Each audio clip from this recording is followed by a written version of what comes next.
Most people don't fail fasting. Fasting fails them because it's used like a crash diet instead of a metabolic strategy. Today, I'll show you the 5 traps I fix in clinic every week so you can stop spinning your wheels and actually burn fat like your body was designed to do. Meet Denise. 2 jobs, church choir, big smile. She messaged me, "Doc, I'm fasting and the scale still hates me." She started a 16-8 fast. Black coffee in the morning, first meal at noon, done by 8. She expected magic. She got migraines, cravings, and exactly 0 inches off her waist. Denise is you, me, and half my clinic. Good intentions, wrong levers. So we took a clean mechanism first journey together. Trap 1, fasting while feasting on insulin. The fast was fine. The break fast, however, was a metabolic fender bender. She was eating oatmeal for heart health, a banana for potassium, and a little juice for the vitamins. That's sugar on sugar with a syrup chaser.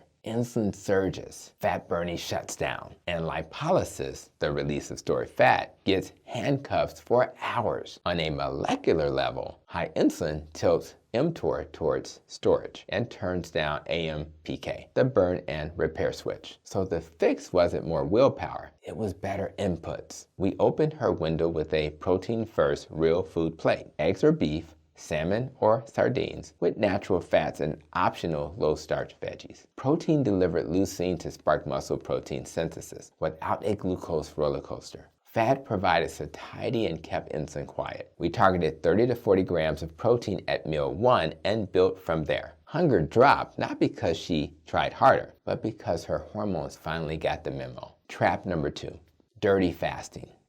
She swore it was black coffee only, then admitted there was just a splash of cream, then butter, then of course MCT, then a 0-calorie sweetener. Friends, your pancreas can't read a label. Calories are energy math. Insulin is a hormonal signal influenced by nutrients, taste, and context. That daily splash can keep insulin above baseline and prevent the liver from fully flipping into fat export mode. Autophagy, the cellular cleanup everybody loves to post about, needs a clear signal, not a latte. We cleaned it up. Water, black coffee, plain tea, electrolytes. No haggling with the creamer bottle. Denise didn't love me for a week. Then the brain fog lifted by 10 a.m. Her cravings quieted, and she realized discipline wasn't the plan. Physiology was. Trap number 3, salting.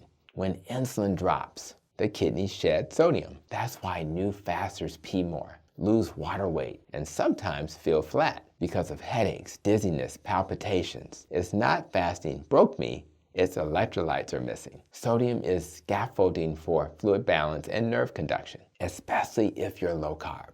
We added a simple protocol. Half a teaspoon of salt and water mid-morning, another half if needed mid-afternoon or sip broth, magnesium at night if calf cramps show up. Potassium came from real food in the eating window. Hydrate enough to feel good, but don't drown your kidneys. And don't chug water right before bed unless you enjoy midnight wind sprints to the bathroom. Headaches vanished and her energy steady. Let's talk about trap 4, treating fasting like a moral test instead of a metabolic tool. Denise pushed 20 hours daily because she thought more is better. Sleeping 5 hours, doing high-intensity interval training, and juggling stress. That's not fat burning, that's a cortisol festival. Over-fasting under high stress can nudge thyroid hormones down, spike cortisol, and confuse leptin signaling, so your brain clings to stored energy. I don't want you to become a martyr. I want results. So we modified. Most days 14 to 16 hours fasting, enough to nudge insulin down. Once or twice a week, 20 to 24 hours if she felt resilient. Resistance training on feeding days. Lighter movement on the longer fast. Her metabolism stopped whispering threat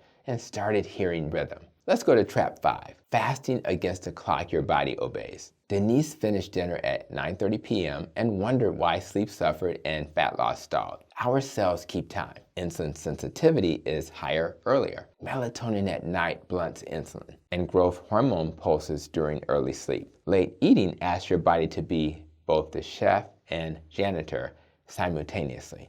Cook dinner and take out the trash. And it does both poorly. We moved her last bite to 3 to 4 hours before bed. Protected sleep, and let overnight hormonal rhythms do their job. The scale moved not because she suffered more, but because she aligned with biology. Let me pull back and map Denise's arc. She started in ordinary world. Doc, I'm tired. My waist won't budge, and my labs whisper prediabetes. She crossed the threshold with a clean fast, a salted plan, and a protein first plate. She faced trials, the office donut cart, the cousin who evangelizes pastries at every reunion, the 10 p.m. snack demon. She learned the truth. Hunger is a wave, not an emergency. Ghrelin spikes come in 20 to 30-minute pulses. If you breathe, salt, sip, and move, the wave passes. She paid the price. Fewer late-night treats, a firm kitchen curfew, and a calendar reminder that said, "Close the window, queen." Then she returned with the elixir. Clear mornings, steady energy, looser pants, and labs that smiled back. Fasting glucose down, triglycerides down, HDL nudging up. Most importantly, her identity shifted. I choose my window. I fuel my muscles. I sleep like it matters. Here's the simple, repeatable plan I hand out in clinic. Pick a friendly window you can keep for 30 days. Most thrive on 14 to 16 hours fasted, 8 to 10 hours fed. Consistency beats heroics. Fast clean, water, black coffee, unsweetened tea, electrolytes. That's it. If you're negotiating with cream, you already know the answer. Salt strategically. Start the day with a pinch in water. Add broth as needed. Consider evening magnesium if cramps show. Break your fast with protein and real food. 30 to 40 grams of protein at meal 1. Eggs, beef, fish, or poultry, plus natural fats. Park cereal pastries and healthy juices that poke insulin with a stick. Respect the clock. Finish your last meal 3 to 4 hours before bed and protect sleep like it's part of the prescription, because it is. A few doctor notes while we're here. Fasting is powerful, but not for everyone. If you're pregnant, breastfeeding, underweight, under 18, or have a history of disordered eating, skip it. If you're on glucose-lowering meds, talk to your clinician. We often have to adjust dosages as insulin sensitivity improves. If you're training hard, match your toughest sessions to feeding windows so muscles get amino acids when they need them most. Women under high stress often do better with gentle 12 to 14 hour fasts most days, with occasional longer fasts only when recovery and sleep are solid. And one hydration reminder: drink enough to feel good, but avoid big fluids right before bed to protect your sleep. Back to Denise. She didn't chase perfection. She installed patterns. 2 resistance sessions weekly. Daily walks like she had somewhere to go. Mostly 14 to 16 hour fasts. A periodic longer fast when life allowed. And a hard kitchen close in the evening. 3 months later, her A1C was down. Triglycerides improved. Blood pressure eased. And her favorite lab, her mood, was back. That wasn't punishment. That was physiology aligned with purpose, and it helped. Tell me in the comments which mistake you're retiring